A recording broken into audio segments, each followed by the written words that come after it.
Hello বন্ধুরা, তোমরা সবাই কেমন আছো? আমার স্বামী রোজ সকালে বেরিয়ে যেত আর রাতের গভীরে ফিরত। কাজের চাপে এতটাই ক্লান্ত হয়ে পড়ত যে বিছানায় শুতেই ঘুমিয়ে যেত। আমি প্রাজি আমার অপূর্ণ ইচ্ছাগুলো নিয়ে একা থেকে যেতাম। কিন্তু কি আর করতাম, ভেবেছিলাম বোধহয় এটাই জীবন। কিন্তু যেদিন জানলাম সে কাজের অজুহাতে অন্য কারো কাছে যায়, সেদিন আমার হৃদয় ভেঙে চুরমার হয়ে গেল।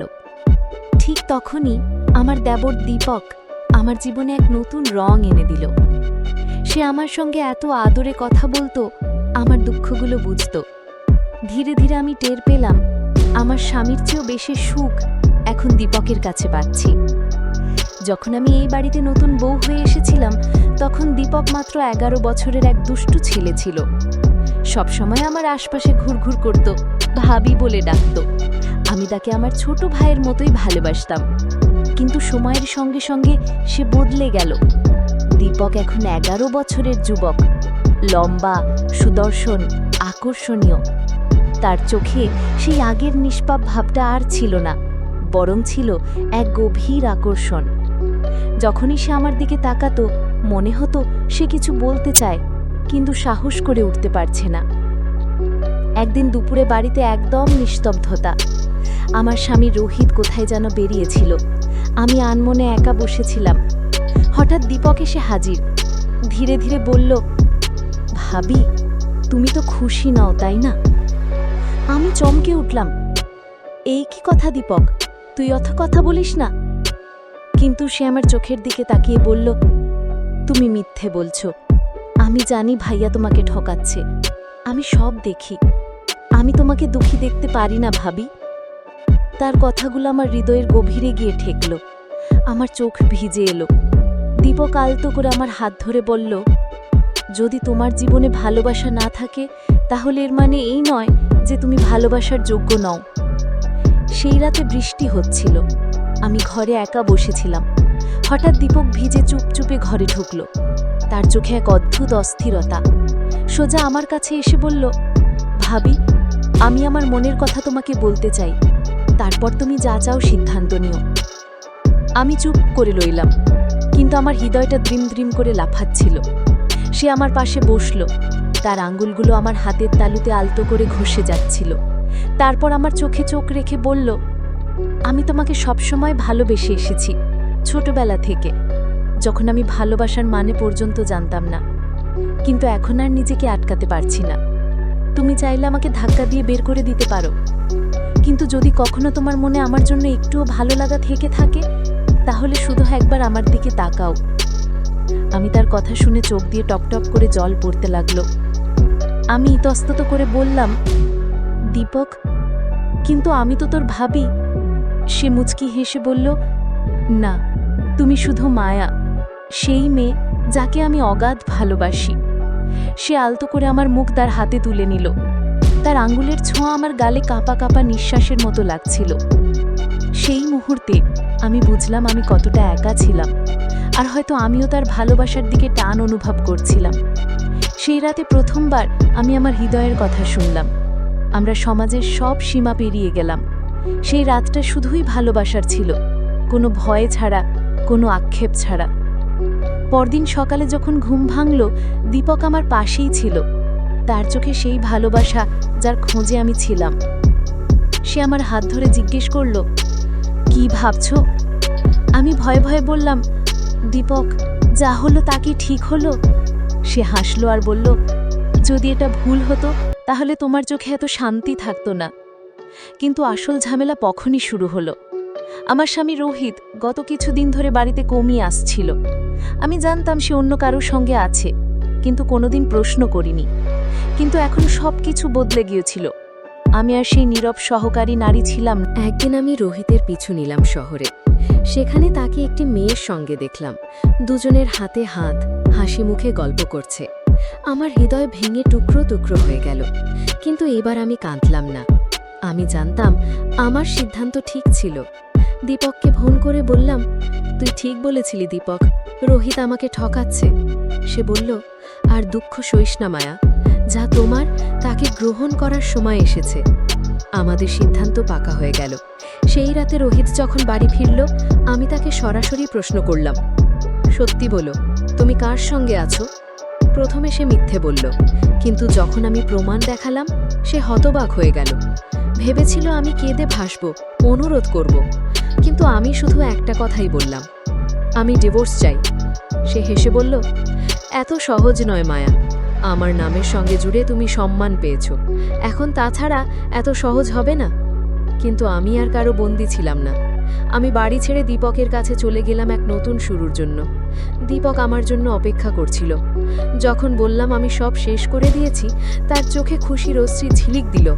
সে আমাকে জড়িয়ে ধরে বলল, এখন আমরা নতুন করে জীবন শুরু করব, কোনো ভয় ছাড়া। আমি দীপকের হাত ধরলাম আর তার সঙ্গে এক নতুন পথে পা বাড়ালাম। কারণ কখনো কখনো ভালোবাসা সেটাই, যাকে পেতে গোটা জীবন লেগে যায়। আর আমি আমার ভালোবাসা খুঁজে পেয়েছিলাম। আমরা এখন এমন এক মোড়ে দাঁড়িয়েছিলাম যেখান থেকে পিছনে ফেরা অসম্ভব ছিল। আমি দীপকের সঙ্গে ছিলাম, কিন্তু সমাজ আর পরিবারের চোখে আমাদের সম্পর্ক পাপের থেকে কম ছিল না। আমি জানতাম এটা সহজ হবে না, কিন্তু আমি আর ভয় পেয়ে বাঁচতে চাইনি।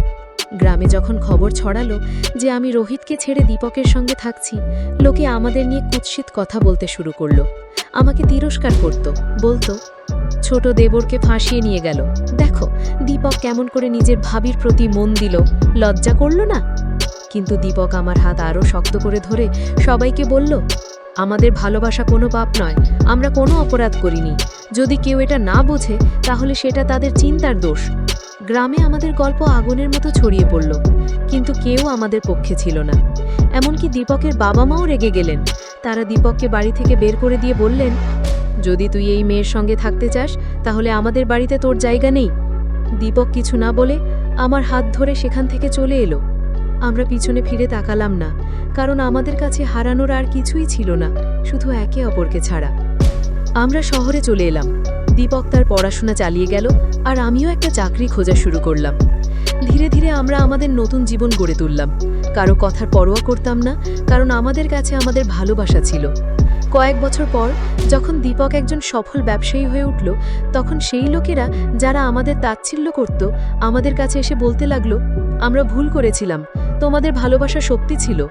আমি মুচকি হেসে বললাম, সত্যি ভালোবাসা সবসময় নিজের জায়গা করে নেয়, দুনিয়া যতই তাকে ঠেলে দিক না কেন। দীপক আমার দিকে তাকিয়ে বলল, এখন শুধু নিজেদের জন্য বাঁচব, আর কারো কথা ভাবব না। তারপর আমরা আমাদের জীবন শুরু করলাম, এমন এক জীবন যা আমরা পুরোপুরি নিজেদের জন্য বেছে নিয়েছিলাম। আমাদের ভালোবাসা, আমাদের খুশি, আর শুধু আমরা দুজন। সময় কেটে গেল, আমাদের মেয়ে বড় হতে লাগলো, তার সঙ্গে আমাদের ভালোবাসাও আরও গভীর হলো।